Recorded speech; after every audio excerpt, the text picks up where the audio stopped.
The EV charging industry is no longer young, but in a lot of ways still acts like it. There are uptime claims that don't always reflect reality, and the patience of some early adopters has run out. Today's conversation is about that gap, the gap between scale and reliability, between reported performance and lived experience. My guest is Carter Lee, CEO of Switch, a company operating over 20,000 charging ports across North America. Carter didn't enter this space through theory or capital. He entered it as an EV driver who couldn't charge at home. So we talk candidly about uptime that actually means something, where accountability really sits, why consolidation may be healthy, and why the industry has a rare opportunity to get its second first impression. Let's get into it.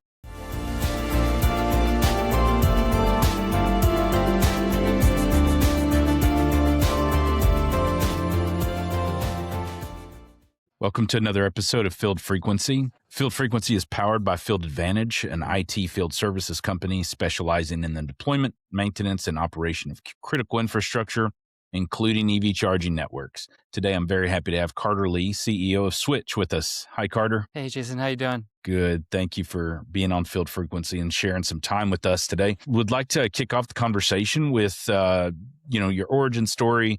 If you could just walk us through your path into the EV industry and then share with us kind of the founding logic and what goes into Switch and what Switch does in the EV space. For sure. It's a fairly simple story, but really at the time it was 2016, 2015, and I was looking to get an electric vehicle. A relatively early adopter at that point. I think there was only the Nissan Leaf and the Model 3 was going to come out in a year or two. So I was looking to get an EV, but I was living in a downtown apartment. So, didn't think too much of it at the time. Thought maybe it could be interesting. I had interesting conversations with the HOA, the condo board, et cetera, and realized just how monumental of a task that was going to be. I think I worked on it for about 9 to 12 months with the condo board and realized that it wasn't going to happen. That really was the motivation for starting Switch. Realizing that for most folks in the world, which is 2 out of 3 people live in multifamily apartments, condominiums, they don't have access to convenient charging. So the focus of our business initially was really trying to make it easier for real estate developers and property management companies to provide that to the residents and tenants. So fast forward 10 years, we're over 20,000 ports at this point across North America. We have a team of about 100 people and have really broadened our scope at this point. You're doing a lot of public charging at this point as well with DCFCs, et cetera. But really the core focus and the technology has always been at the multi-tenant, multifamily level. So 20,000 ports across the Switch portfolio. As far as a business model goes, are you the operator, the CPO, or do you also sell that solution to these multifamily communities, or what's that look like? Yeah, so we play in various degrees in different contexts. So, we sometimes are purely software that we white label for utilities on their networks. Sometimes we are the CPOs ourselves. We own and operate a network as well. And sometimes, we just, we operate, but we don't own the assets. So it's a spectrum of different business ownerships depending on the context of the situation. Well, 20,000 ports across North America is no joke, though. That's a lot. That's a healthy port count, and I think that's cool that you're focusing on that vertical. I have a similar story. As my first EV that I owned, I was living in a multifamily community as well, and didn't have access to charging on site. And like you said, when they realized all the complexities of getting a charger in, which I was trying to guide them through, they're like, "Yeah, we're not going to do that." Anyways, it's a real legitimate need. And I've seen the multifamily community as one of the verticals that has the most logical ROI when it comes to deploying chargers in the community. Yeah, that's good background. So I wanted to talk about customer experience with you. We see what it's like with public charging as a general rule. And we know that, there's 100 years of public retail fueling in the petroleum side of things behind us. At a gas station, you pull up, a bag is over the nozzle. That's a very quick signal. Don't bother using this pump, move to the next one. In EV charging, there's no equivalent to that. It doesn't work that way. You drivers pull up, you tap, you connect, you wait, there's a failure, and then you're kind of guessing what's next. And so, as someone that's been in the space, as someone that's leading a company with a very healthy port count, I'd like to hear your thoughts on where trust has been burned by this industry and the drivers because of that unclear signals like what we see in petroleum fueling. For sure. I mean, I think we have to think about the context, and sometimes it's hard, right? I mean, in a Mm, station, usually you have an attendant, at least, like a real mhm, person, like that's there 24/7, right, in front of the cashier, et cetera, et cetera. Whereas majority of, I think, public charging, it's changing now, are unattended. So we're dealing with attended versus unattended assets. So there's going to be certain challenges for unattended assets, right? Like, there's not this person who can be like, oh, it doesn't work. Let's just put a bag over it. I'm sure if we mhm, could reasonably, and most of us would do that for charging. But the reality is, like, some of these chargers are in very remote places. It takes 2-3 hours to get to that place, and to mhm, be able to do that in real time is challenging. But that's no excuse, I think. So what can we do? So I'm sure you're seeing more and more of it now, especially as an EV driver when you're using Google Maps now. There's mhm, plenty of chargers that show up on Google Maps, and a lot of these chargers are showing real time availability. I mean, for the earlier adopter folks, I'm sure everybody is aware of these platforms called PlugShare or Charge mhm. Hub. That is like a I guess a peer-to-peer kind of reporting platform that let people know if chargers are having issues or not, et cetera, et cetera. But even then, they have real-time feeds of between many different networks of whether they're in use, they're in service, they're in maintenance, et cetera, et cetera. So I'd like to think that as the reporting of these chargers become more prevalent in Google Maps and Apple Maps and PlugShare and ChargeHub, that we'll be able to get more visibility of the status of these chargers without having to drive 50, 100 miles to get there, and realize that they've been out of service for the last month or two.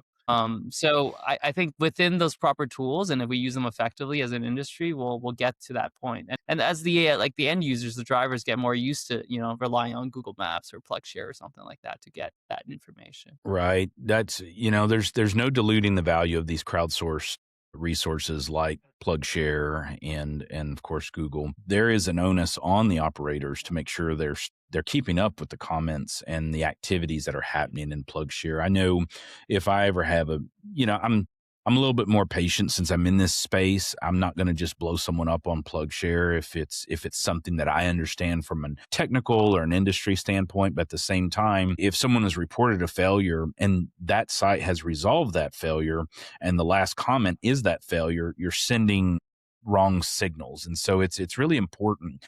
Early adopters, we all tolerated the friction because we believed in the technology, we believed in the bigger purpose. We believe that it was going somewhere, and it is going somewhere. But today's newer driver, those that are on the outside looking in, they just want the chargers to work. And so that patience is kind of wore thin in some cases, even with industry vets. It's kind of like, man, just let the chargers work. But I don't know if the industry is fully internalized that patience is no longer um, is maybe as deep as it was. I don't know. What's your thoughts on? Yeah, no, I agree. I mean, the patience is it's like it's just different now, right? If we want us to be a mature industry, we have to act more maturely as an industry. So the tolerance, the amount of errors that we see all need to be closer, if not the same as what the experience is for people using a gas pump. And I think we're gonna get there, but, like, we do have to keep at it and work on it in multiple fronts, from the actual installation, doing the proper installations, doing the proper configurations, doing the proper assessments around network connectivity and cellular strength. All those things will come into play as we become more mature as an industry. Yeah, when it comes to uptime, that is not something that every organization has probably managed honestly, I guess you could say. A lot of operators are claiming a higher uptime, but not everyone kind of defines uptime honestly. I had a recent conversation, interviewed Florent with Perrin, and we were talking about kind of the the false signals in uptime that wasn't valid. And so, as an operator of so many ports, what does legitimate uptime mean to you? And what are the metrics that the industry kind of needs to stop hiding behind that are not really valid when it comes to uptime? Yeah, I think nail on the head for sure. It's like for us, and when we say this, we have 97.8% no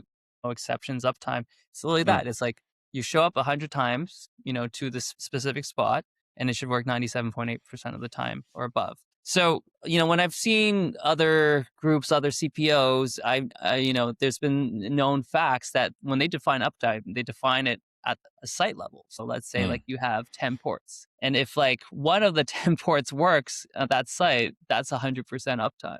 mm, Now, they don't take into the fact that maybe, you have to try out 9 other ports to get to that one port to be able to finally get a charge going. But I mean, that's how these numbers get inflated. And then Mhm. we all kind of look bad when we say like 97.8. It's like, well, how come this person's like 99.9? I mean, I Mm, think if you look at these aggregating platforms like PlugShare or Charge Hub or things like that, it's actually shown that the real industry standard is like 90% uptime, meaning like I think 10% of transactions fail, mhm, you know? So I think mhm. that's like really the industry benchmark that we have to compare ourselves to. And, of course, we want to get to 99%. All of us do. But when we're completely different definitions of what uptime is, it becomes an apples to oranges comparison. And then, it skews the expectations of the drivers and as well as the industry itself. I mean, I think we'll get there. And then ultimately, even if you claim 99.9% uptime, eventually, your PlugShare scores and your reputation is going to experience what reality is. So, you can inflate it all you want, but I do believe that people get a true sense of what really reliability is after using it time and time again. Yeah, that's a very honest and very clear, kind of statement to that. I appreciate that candor and agree with what you've said. That's just really speaking to what's going on and what's not going on, the false signals, the uptime, like you said, the example of, and even then, maybe it does show online on the back end, but then when a driver is actually trying to use the charger, it's not working because there's some kind of point in the friction that's off, credit card reader, something like that, that maybe the operator themselves shows that the charger is sent back a healthy heartbeat. It's operational, but it's not. And just accepting that honestly and addressing it up front and responding to it, that's the right path. And I like the way you laid that out. It's, here we are. We're several years into this, into our growth, and drivers are still faced with chargers not working. And I'd like to hear your comments as to kind of where you see responsibility actually sitting. Is it on the technology side? Is it operations side? Is it the manufacturers? Is it site hosts? Where's the disconnect, and kind of who? I know not one person is to blame or not one aspect of the value chain is to blame, but where do you see the disconnect appearing the most? You know what? Like, that's the thing. Everybody's responsible, but Mhm, ultimately, I think from an end user perspective, the charge point operator has to be the one that takes the responsibility. And us being, a part of our business is a charge point operator, and mhm, nobody forced us to pick a certain hardware. It was up to us to vet that hardware, test its reliability, etc. No one forced a group to choose a certain credit card reader. They chose that, they sourced that, they mhm, procured that. Once you mhm, chose, say, OCPP back office, and ultimately your O&M partners, your electrical contractors, all these things ultimately come, I think, to the CPO. Maybe it's too much pressure on the CPO, and we all have a place to play in here for sure. But you know, with that in mind, I do think that the CPO needs to take ultimate accountability for the reliability of the network because they're the ones that they're the contractors, right? They're the ones who pick the parts, the software, the people, and then they put it all together and it's supposed to work. Now, the CPO could only do so well if, all the chargers have issues like hardware, at least the OCPP ones. They could only do so well if they were promised a certain thing from an OCPP back office and none of the features actually, is in fact real or functioning. So there is a lot of that stuff going on in the maturity of our business and our industry. But mhm, I do believe that been a big shift in the last year or two around, reliable hardware, reliable software, understanding the connectivity issues that we're facing and how to resolve it. So I'm really optimistic. I mean, I'm seeing it across the board, not just in our network, but across a whole bunch of different networks that reliability is materially improving year on year, if not month on month. Yeah, that's a fair assessment. And I know, Field Advantage is a field service provider. There are times when we're talking to new CPO or regional CPOs that are, they've already been active in the market or they're onboarding additional service partners like Field Advantage. And one of the rub points that we have seen consistently come out kind of in our discovery phase and early conversation phase is the CPO wants to know, where are you going to sit as a service provider in the conversation, in the workflow as it relates to the OEM? Because a lot of times the CPOs are getting burned by various OEMs. And again, You made a very valid point. Look, you had a procurement team and you had a product review team, and you selected what you selected, and you kind of have to live by that, or phase it out and move on to the next option. But a lot of times the Mhm. CPO is telling us, look, we don't want to deal with the manufacturer. We want you to deal with it. If you are trained on that hardware, then you work through the parts workflow, you work through the triage workflow, you work through the diagnostic, and they're there to be a part of it. But at the same time, it's like they're trying to run a business, and it's very hard when the OEMs are non-communicative, or they're kind of being dismissive about a real valid issue. The MSP is in the background saying, no, it shows right on our side, but the OEM is saying, no, it's all right on our side. And CPO is kind of like in the middle, like, what do we do? It's very frustrating. So a lot of times the CPO looks to the field service provider. Look, you connect all these dots, you make it happen. That's what we try to do as a service provider, is fill in those gaps. But that's good. Kind of want to step out and maybe zero in on maybe the capital aspect of things. VC, private equity money, prioritize conduits in the ground, parking stalls getting lit up, but maintaining the operational aspect of chargers was kind of an afterthought. And I know NEVI funding brought in an O&M component to it, but I remember like Volkswagen money when it was rolling out to, or maybe some of the other incentives and rebate programs. It was kind of like O&M was an afterthought. Not so much now, but I know when with private equity, basically just get parking slots with chargers in it, and the operational aspect of it was kind of an afterthought. And so, kind of in that vein of unavoidable phase of growth, or maybe as a strategic mistake, where do you see that disconnect happening, and what are the outputs or the effects of it today when it comes to not thinking about that operational side of things, or however you want to answer that? No, for sure, for sure. I mean, you brought up a lot of good points there. And to that point, when people are modeling this business, right, like 5, 10 years ago, they're gonna be like, oh, revenue and adoption, it's gonna be like this. Maintenance, like energy, electricity, that's fairly reliable. Like, what's the worst that could happen? Like, let's allocate, like, I don't know, 0.1% of the O&M or whatever. And then, they're trying to maintain those margins, and, stations are failing. They're not being regularly maintained, and cables are being, cut and not replaced. And that stuff happens, right? And then, then you go back to it, understanding of it, 5, 10 years of data. Now you're like, oh, this is how much we're supposed to allocate for O&M. This is how much we're supposed to allocate for regular maintenance and calibrations and configurations and things like that. And we need a proper operations team, and we need to regularly service these things. We need to make sure the gun are like accumulating dirt so it doesn't melt the ports of the charging ports of the cars and things like that. All these things, the valuable lessons. And not to say that other new technologies have not gone through these growing pains, but it's like how we go through it and how quickly we get to the other side of it, I think, is the challenge now. And there's enough data points now to learn from it. And I think this is where the point is there's no more excuses. It's time to mature. It's not 2017 anymore.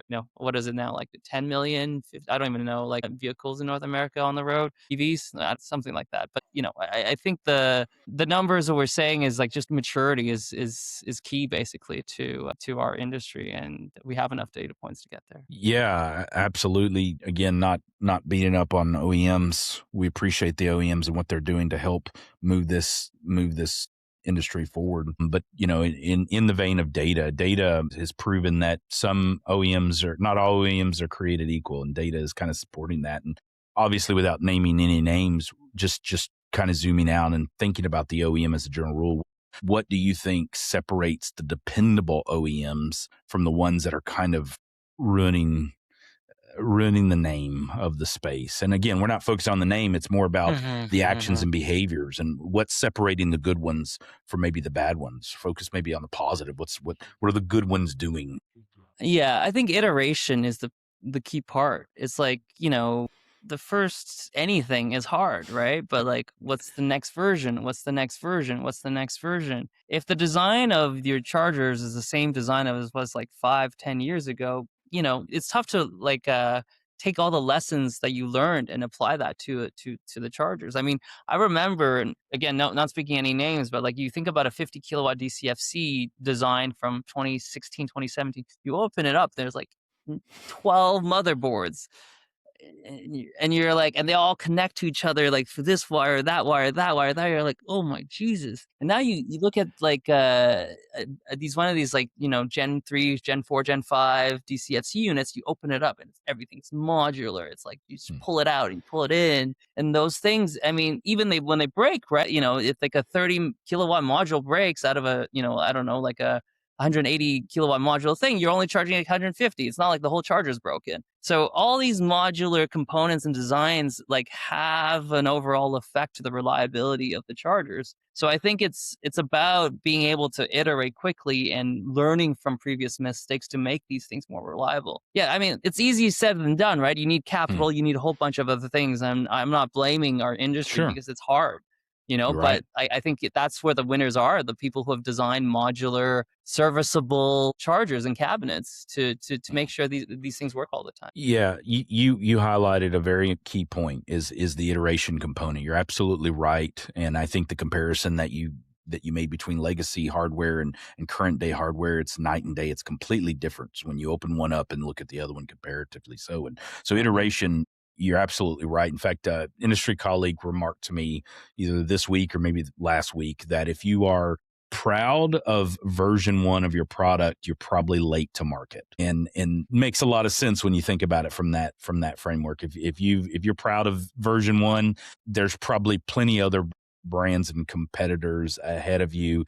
that you've modeled off of. And so you probably might be late to market, or you might be entering a crowded market. And so I think there's a lot of truth to that. And so I think you've put your finger on the pulse of a key part of the maturation of this industry is the need for iteration and development and improvement and process improvements. Absolutely. So again, kind of zooming out and looking at this industry as a whole, this space, does the EV charging industry need to hit the pause button in some areas, not retreat, but a pause button? Do we need to do some deep cleaning of the house? What's that look like for us as an industry to build momentum and kind of rebuild credibility? Like where do we go from here? Yeah, I mean, for better or worse, right? Like, I think the pause button has kind of somewhat been pushed on us, anyways, right? So it's not like we don't need to actively search for a pause button, but I mean, at least a muted growth button has been pushed, I think, on the industry in North America, I don't know, potentially in other places in the world as well.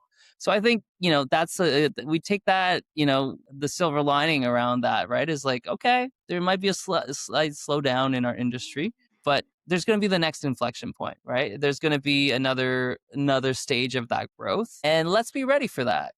There's like, we talk about first impressions. We made a first impression for what, like 5 million vehicles in North America, and so let's say 5 million EV owners in North America, and but there's a heck of a lot of potential new EV owners that are going to come up in the next 5 to 10 to 20 years. Mhm. So like there's that's that second chance, or that another time to make a first impression for the majority of drivers still on the road today. So I think we're getting pretty close. I wouldn't even say like we're probably there at this point if we like put we put the best hardware forward, the best back office forward, the best field service groups like yourselves. I think it'll be a pretty awesome experience at this point. And, when that inflection point hits, I think in a couple of years' time, people will be like, "Oh, I'm ready for my first EV," and that first charging experience, I feel like is going to be pretty magical, especially with all these exciting technologies like plug and drive around Mhm. the corner. Yeah, yeah, agreed. The technology is fantastic. And we know that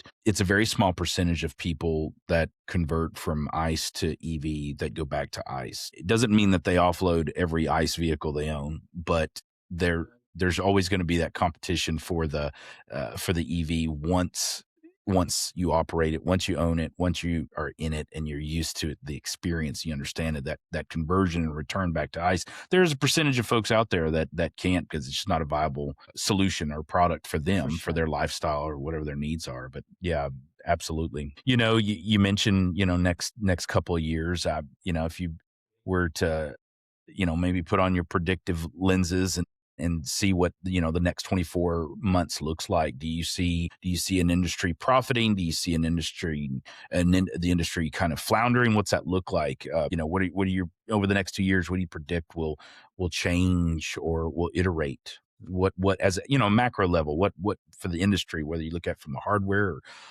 business models? What are your thoughts? I think, you've heard about this in plenty of your previous podcast episodes, but I agree with that. It's just consolidation. And I think that's honestly a good thing, Hmm. you know, uh, economies of scale are going to kick in when things consolidate. Knowledge is going to consolidate. Expertise, ability to do things efficiently is going to consolidate. With that, not just throwing, I guess, like VC money at it and just focus on growth at all costs. We're building legitimate, profitable, sustainable business models to provide, the type of quality and reliability that I think drivers expect from us. So I think that includes the hardware manufacturers of the EVSEs, that includes the EMSPs, that includes the CPOs, that includes everybody. There will be a consolidation, and I'm optimistic that the consolidation will bring forth reliability, just overall better experience for drivers. Yeah, I mean, you look at, I heard the other day, like there's like only what, like 3 or 4 or 5 gas pump companies worldwide, in terms of Hmm. hardware. And then, Hmm. you think about how many gas pumps there are in the world. So I'm not saying that should be the number for our Hmm. industry, but, Hmm. like it makes serviceability a lot easier, right? Looking for parts and things like that. If it's so prevalent, there's only a few of these groups, and if a cable gets cut, you don't have to necessarily wait 3 to 6 months to get a cable replacement. Right. Yeah, I think that's the ultimate theme, and I'm optimistic that it'll benefit the industry. Yeah, it's a good call out on the petroleum side of things. I don't know globally. I know in the U.S. it's basically a duopoly. You have Wayne and you have Gilbarco as the two primary manufacturers in the U.S. and there's 151 gas stations in the United States, and you're going to see one of those two brands on the lot in the fueling forecourt. That's what's there, and one of those two brands. And I think maybe there was a third, probably 10 years ago, a third one, but it's phased out. And so, Hmm. globally, yeah, could be 4 or 5. I don't know, but yeah, that's an important call out. And I think the consolidation, standpoint speaks to a pooling of resources, like you said, a pooling of knowledge, bringing all that together into a single space to really exponentially grow and scale into that profitability and that sustainable business model that everyone is absolutely pursuing. Yeah, absolutely. Well, Carter, this has been a good conversation. I appreciate you sharing some time. Any parting thoughts of words of wisdom? Any comments that you'd like to share with the audience? Anything? And then also, if you could, I'd like you to share. If anyone wants to connect with you, what's the best way to reach out to you? How can they follow what you're doing? What Switch is doing in the industry, et cetera? Yeah, I think the words that I'm saying is just like there's no more excuses for us, and we as an industry need to get better, and we need to talk to each other more. There are plenty of these events, Hmm. industry events. Let's talk to each other more. Let's the CPOs and the EMSPs and the service O&M teams, like we all got to talk to each other. We got to make sure we share data with each other. This the industry needs it, and then we got to really own up to this responsibility to our drivers. Yeah, I think hopefully we'll get there. I mean, a lot of great folks, like including yourselves and other groups as well, that are like pushing the industry forward. So appreciate you doing this, Jason, and Yeah. doing all the wonderful episodes that you've done in the past. Really, yeah, let's we can do better, and we should do better. I think that's my perspective. And in terms of reaching out to me, I think like search like my name's on this episode, so Carter Lee. You can find me on LinkedIn. Happy to add you and can connect online. Carter, thanks for coming on Field Frequency. We appreciate your time today. Thank you. This episode was produced and edited by the team at Autozy. To find out more, visit autozy.co, AUTOZY.co.